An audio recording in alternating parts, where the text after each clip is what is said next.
The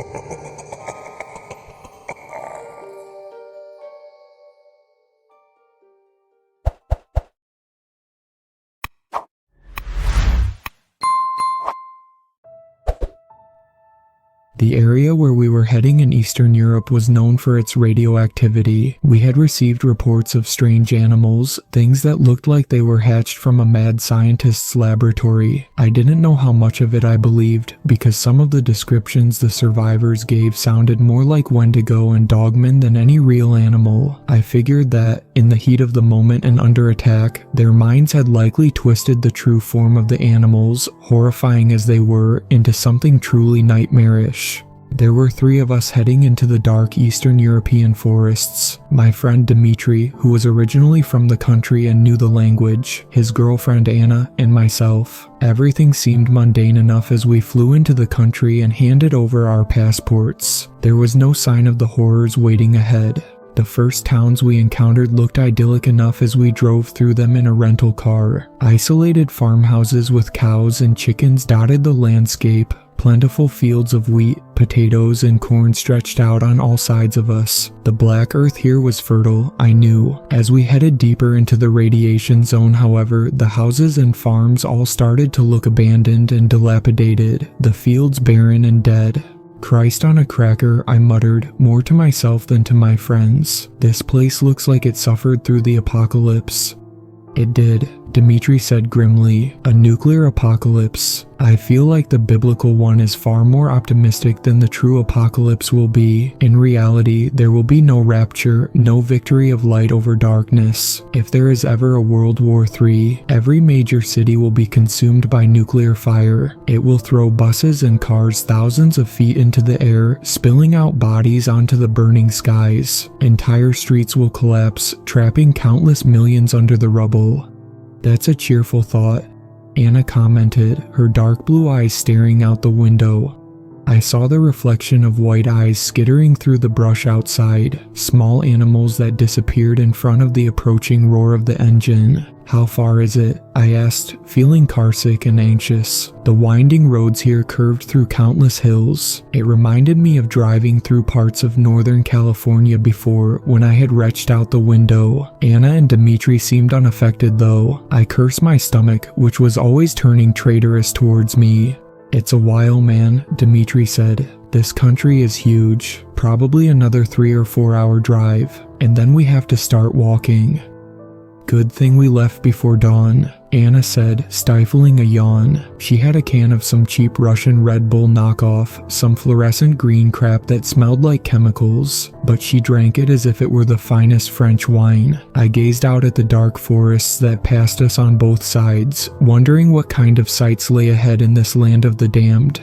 The sun rose early over the gently rolling hills and black earth of Ukraine, sending its rusty streaks of blood across the sky. The going had been easy so far, except for the constant car sickness I felt. I took a few pills of meclizine, wishing that I could have smuggled some weed gummies through customs. But here, cannabis was illegal, and I was not eager to see the inside of an Eastern European prison, where lunatics like the 3 guys one hammer maniacs and the chessboard killer lived in hellish conditions.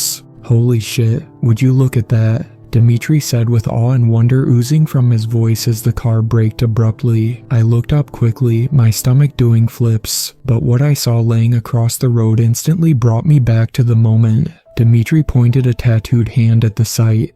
Is that real? Anna asked. I could only shake my head as we all stared at the dead bear that was laying across the cracked road, its dead eyes staring straight through us. I noticed immediately that the bear had extra paws on its arms. Blood-stained claws jutted sharply out of its 4 paws, each seeming to have 7 fingers. Its feet looked stunted and twisted, like the roots of a tree. An extra arm stuck out of the front of its chest, a pale, white fleshy growth emerging from its sternum. The mutated limb looked malformed and boneless, causing a sense of revulsion to rise up as I gazed on it. It flopped gently in the heavy wind that swirled down the surrounding hills.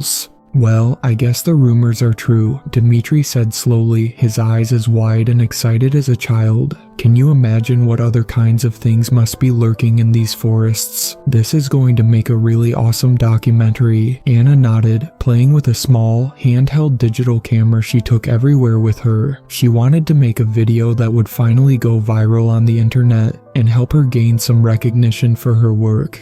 I'm going to record everything, including this, she said excitedly, brushing a lock of blonde hair behind her ear as she opened the door of the car. Dawn had risen overhead, radiating the first warm rays of a bright summer day. After a long moment, I followed her out.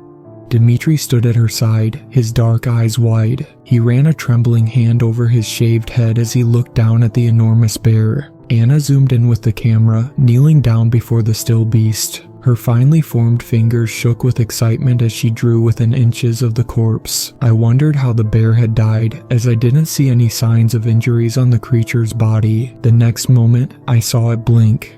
I backpedaled away, giving a hoarse, guttural shout of warning. Anna was busy staring at the screen of the digital camera, scanning it across the bear's extra fingers and limbs. But the panic that swept over Dmitri's face showed me that he, too, had seen it. He grabbed Anna's arm, dragging her back with sudden fury. She stumbled, her legs crossing under her. She crashed into him and they fell back together. A moment later, the bear came to life, its bones cracking as it twisted its head to look at the three of us. It swiped a mutated paw at the place where Anna's face had been only a moment before. I heard the sharp claws slice through the air like switchblades. The bear's head ratcheted over to glare at us. It gnashed its teeth as silver streams of saliva flew from its shaking head. With a primal roar, it leapt off the ground. I turned to run back to the safety of the car, but I nearly tripped when a pale figure streaked out of the forest right in front of me. It looked like something conjured up in a nightmare. It was naked and bloated, its skin white with bulging, pink cheeks. It looked to have a combination of human and pig features, and yet it ran upright like a person. Its irises were blood red, its pupils huge and excited. Its beady eyes flicked over to Anna, and a low, satisfied growl erupted from its wide throat.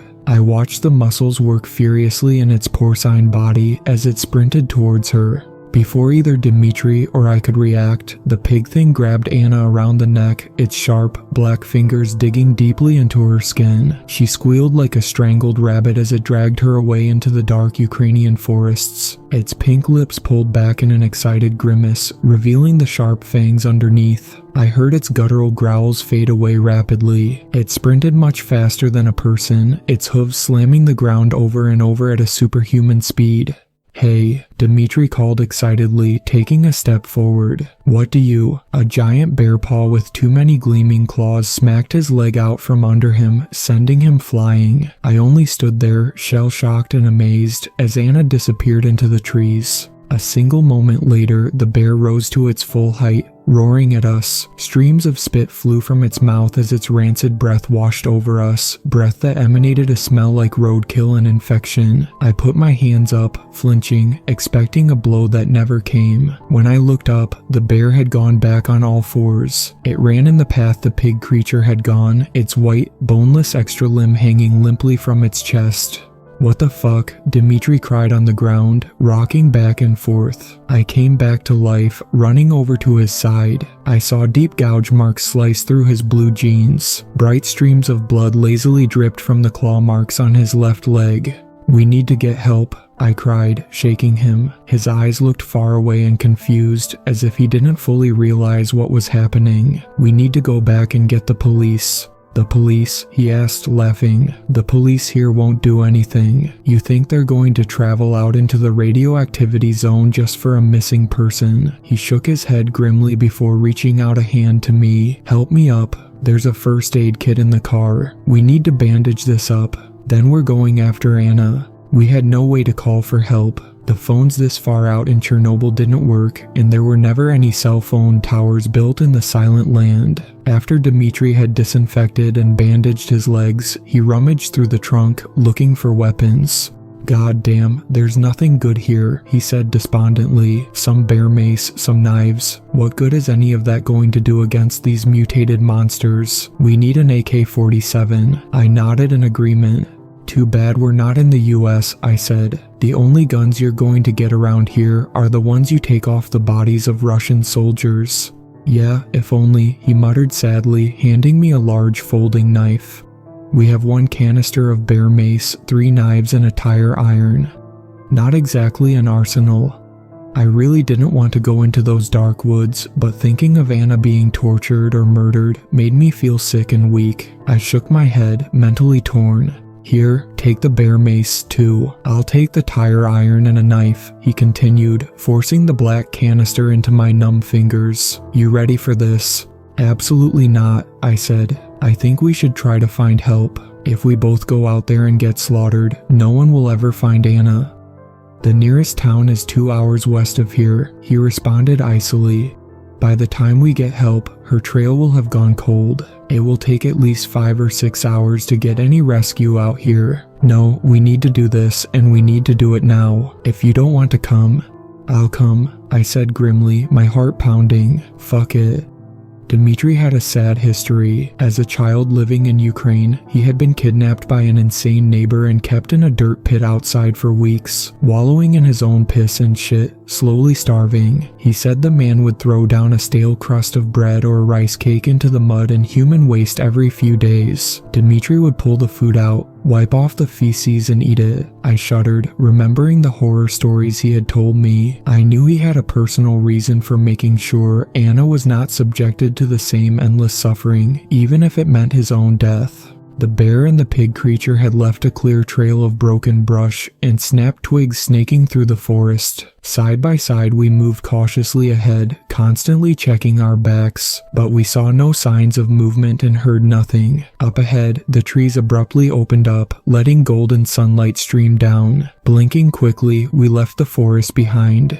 We walked out into a field in the middle of a valley surrounded by tall, dark hills. Grass and weeds rippled in waves as the wind swept past us. Formed in a semicircle in front of us, human skeletons lay endlessly dreaming. They stared up into the vast blue sky with grinning skulls and empty sockets. Some still had putrefying strips of flesh and ligaments clinging to the bones. Animals had scattered some of the bodies, but others lay complete, like corpses in a tomb. Human skulls, leg bones, and arm bones lay scattered haphazardly across the field, their surfaces yellowed and cracked with age. It looked like a bone orchard.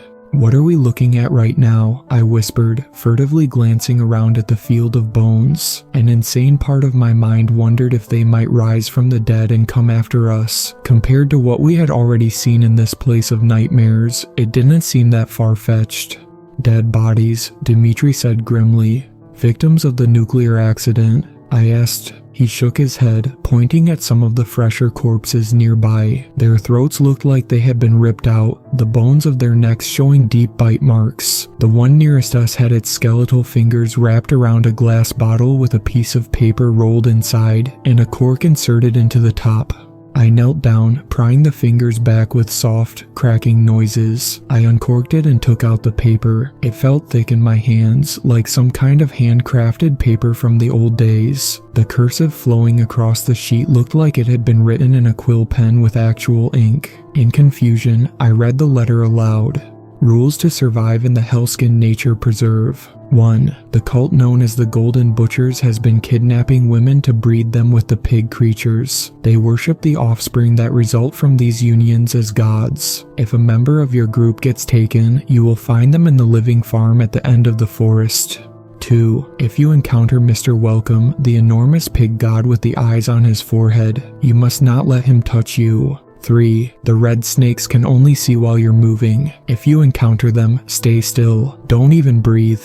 Breeding women with pig creatures, Dmitry cried, horror washing over his face. We need to find her, but where do we even start? I looked through the field, trying to see any sign of tracks, but it looked like hundreds of animals had gone through this field recently. Paths of tall, crushed grass crisscrossed the enormous length of it, some of them worn down to black dirt and stones. I just shook my head, having no idea. A distant scream rolled its way down the surrounding hills. It came from our left and sounded very much like Anna. Dmitry's eyes turned cold. Without looking back at me, he started frantically running towards the sound. It faded away within seconds. "Wait up," I cried, sprinting as fast as I could. His freshly shaved head gleamed as he disappeared into the trees. Gripping the open buck knife in my hand, my knuckles white with tension and fear, I followed after him.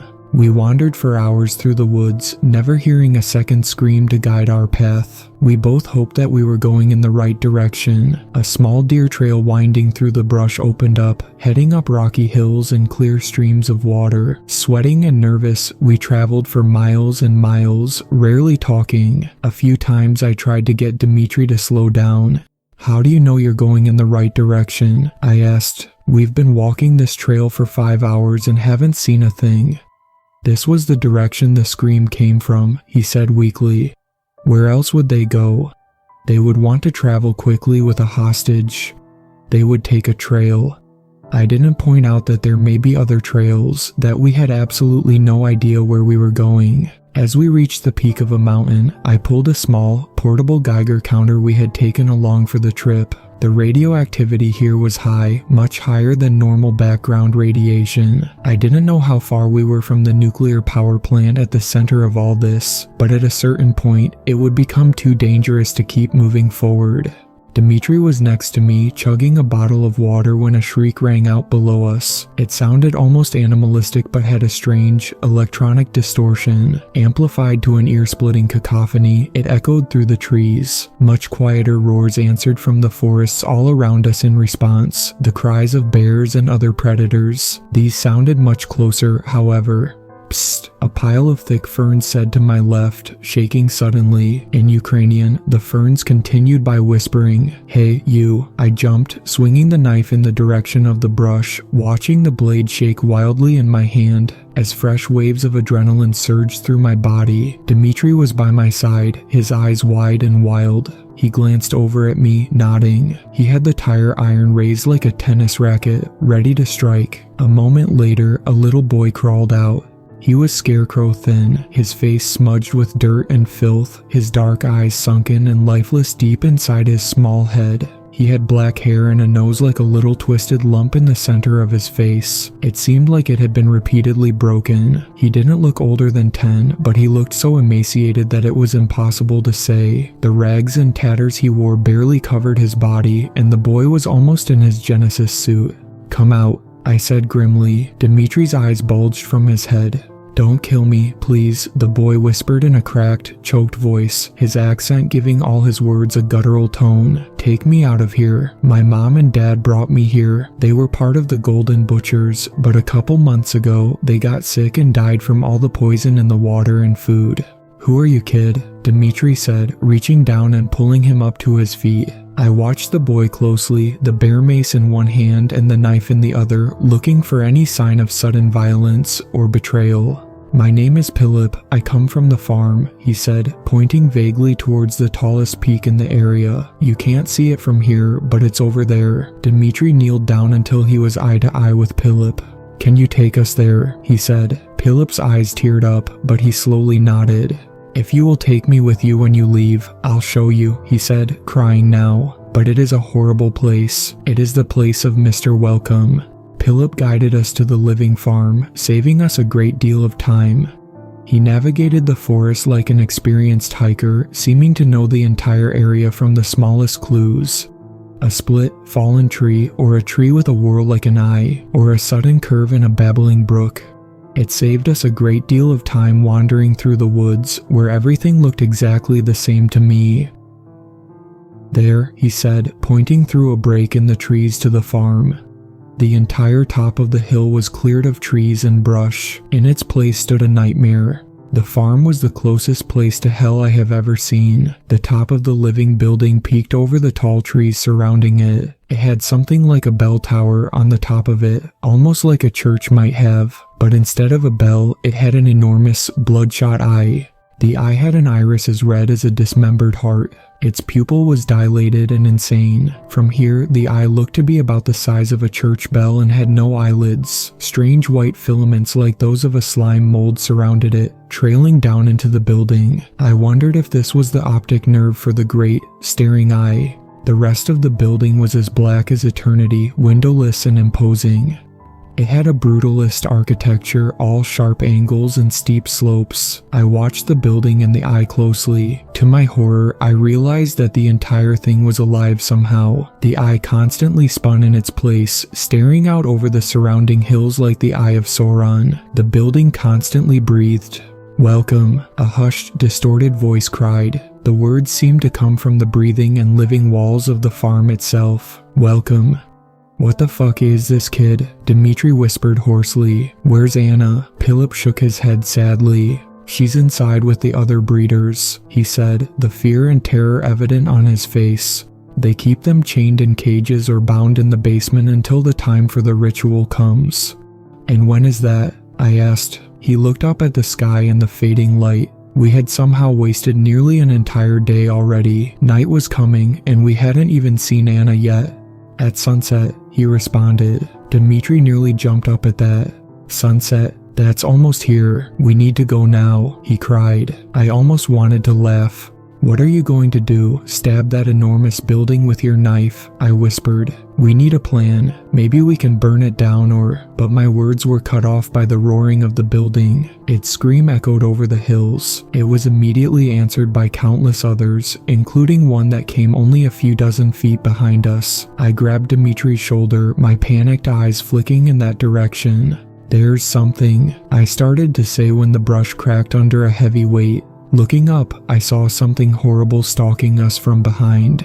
It looked like a pig, walking on all fours with a fat, bloated body, but it was the size of an SUV. Its eyes were like the eye in the building, blood red and dilated. All over its body, hundreds of sharp teeth grew out of its skin, covering the pink flesh like tumors. The creature almost looked like a porcupine with all the sharp points of fangs projecting from its body. For a moment, its eyes widened as we stared at each other. They instantly narrowed as the pig roared again and gave chase. It gnashed its teeth, opening and closing its mouth in a frenzy of bloodlust. In its mouth, too, the teeth grew wild. Hundreds of razor-sharp teeth of different sizes grew from its gums, tongue, and lips. "Run," I cried, grabbing Philip's arm and hauling him off the ground. The boy had a natural survivor's instincts and immediately started running by my side, away from the approaching creature. We broke out into the massive clearing where the living farm stood. I saw that the building had only a single door in and out, a black barn door that stood wide open. I heard Dimitri's feet pounding the ground behind me. The heavy thuds of the approaching creature drew louder by the second.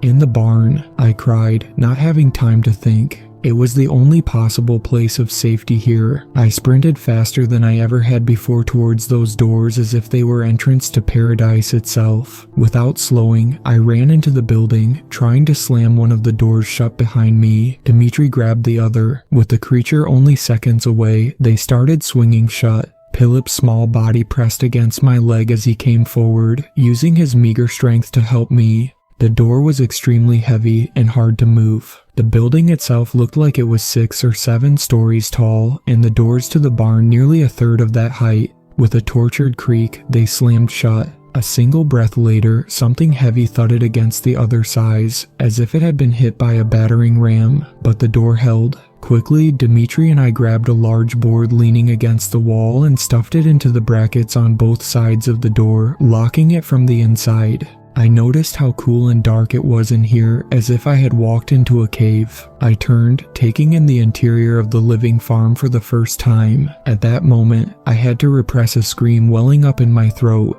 Hundreds of imprisoned women lined both sides of the barn. They were stacked one on top of another like prison cells. Wearing filthy, blood-stained rags, most of them looked silently down on us with dead, haunted eyes. I noticed the majority were in their 20s or 30s, but their eyes looked centuries old. Along the back wall, an enormous pig lined the wall, positioned like Jesus on the cross. It stood as tall as the barn itself. Extra eyes covered its face, a dozen of them positioned all over its cheeks and forehead. From the top of its head, I saw white filaments rising up into the bell tower. Its many blood-red eyes focused on us, as still as death.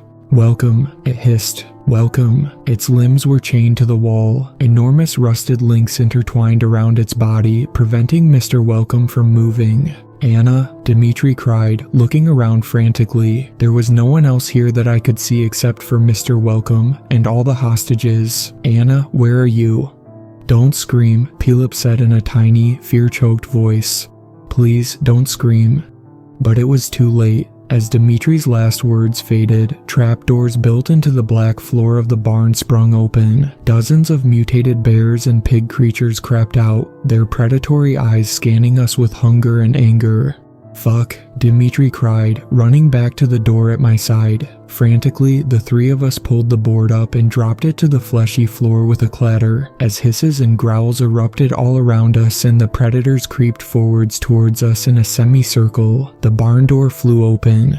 It was night now, the darkness creeping in like a descending curtain. No pig creatures awaited us on the other side, but something worse seemed to be creeping out of the forest. I saw snakes the color of clotted blood slithering ahead. Each one was the size of a tractor trailer, yet they made very little noise. An occasional hiss would rip its way through the air, but they hunted silently. As I stood in the field in front of the barn, a no man's land of hellish proportions, the certainty of death fell over my heart like grasping skeletal hands. I looked down at the little boy sadly. He gave me a faint smile, even though his eyes were terrified. "I think we're fucked," Dmitri whispered by my side. I only nodded. But at that moment, I remembered the rules, and an idea came to me. "Just stay still," I said. "Don't even breathe." Pilip and Dmitri looked at me strangely, then recognition came over their eyes. Dmitri only nodded, and then we all played statue. The predators from the barn were only 30 feet behind us by now, crouched down and hunting us like a cat with a mouse. Yet the snakes also closed in, their black, slitted eyes gleaming with a reptilian coldness. As the mutated bears and pig creatures leaned down to pounce, I closed my eyes, waiting for the inevitable. I felt a sudden rush of air all around me. The snakes flitted forward in a blur, their massive jaws unhinging. Two fangs swiveled out like switchblades, fangs big enough to impale a police car. Drops of clear venom fell lazily from the ends. Keeping my eyes closed, afraid to even breathe or blink, I listened as the sounds of tearing flesh and screaming animals resonated all around me. After about 30 seconds of this, everything went deathly silent. I don't know how long we stood there like statues, but eventually someone touched my shoulder. I opened my eyes, unbelieving. Dmitri stared at me intently. "They're all gone," he whispered. "All except Mr. Welcome. It's now or never." I nodded, and together we moved into the farm. The trapdoors still lay open. I could hear very faint sobbing coming from under the building. Dmitri was afraid to make a sound. Together, the three of us went down to investigate. We found a dark basement covered in hay. Torture tools covered the walls. Iron maidens, brazen bulls, crosses, and an entire universe of whips, saws, grinders, pliers, razor wire, and other blood-stained tools of the trade. In the corner, we saw Anna, her hands tied to the wall. More rope bound her feet and legs. We ran forward. When Anna saw Dmitri, she collapsed into a nervous wreck. "Oh my God, you came. Please, get me out of here, right now," she whispered. "They're coming. The ritual will start soon." Without a word, we started cutting the ropes, freeing her quickly. "We need to be as quiet as possible," I told Anna. "We can all get out of here. Let's go." As we ascended from the basement back to the main floor of the living farm, the repetitive metallic voice of Mr. Welcome kept repeating the same insane mantra. "Welcome," it said. "Welcome." Once the four of us were all together, however, it changed. "Welcome, thieves," it hissed, its voice deepening and turning into a demonic gurgle. "That is my breeder. You will have to find out what happens to thieves." I could only imagine all those blood-stained tools in the basement, and I shuddered. Mr. Welcome inhaled deeply, his massive fleshy body ballooning. With a predatory roar, he ripped the chains out of the wall of the living building. Orange pus and dark, clotted blood dripped from the holes. The barn breathed faster and deeper, the broken walls vibrating and shimmering as new life and pain flowed into them. Mr. Welcome started moving towards us like a grinding juggernaut, walking on two legs like some sort of pig god. His many lidless eyes never looked away from us. The frayed optic nerves leading to the bell tower broke with a sound like snapping rubber bands. Dmitri looked at me with great sadness in his eyes.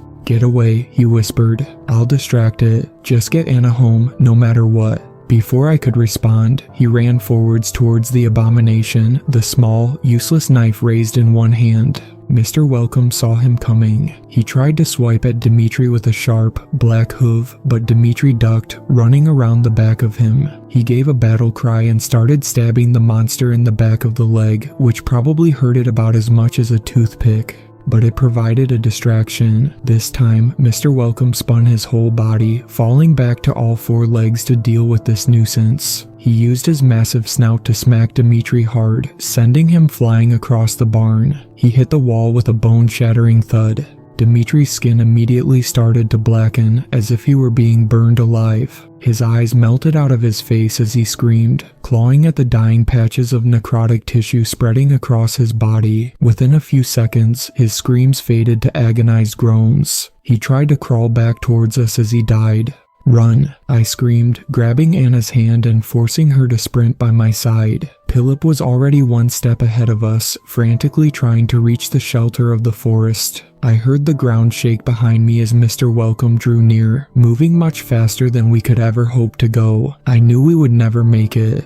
"Keep going, no matter what," I yelled at Philip and Anna. They kept running, the animal instinct to survive now foremost in their minds. I had to suppress mine. I turned to face the creature, the evil pig god known as Mr. Welcome. In hindsight, I don't know if God or some divine power had interceded, but the bear mace was probably one of the few items that could have saved us at that moment. Mr. Welcome had many eyes, and now that he was running on all four paws, his face was within reach. As my heart palpitated wildly, I raised the bear mace and sprayed at his dozen eyes. He didn't slow, and I had to jump to the side to keep from being trampled. The air whooshed past me as if a subway car had gone by.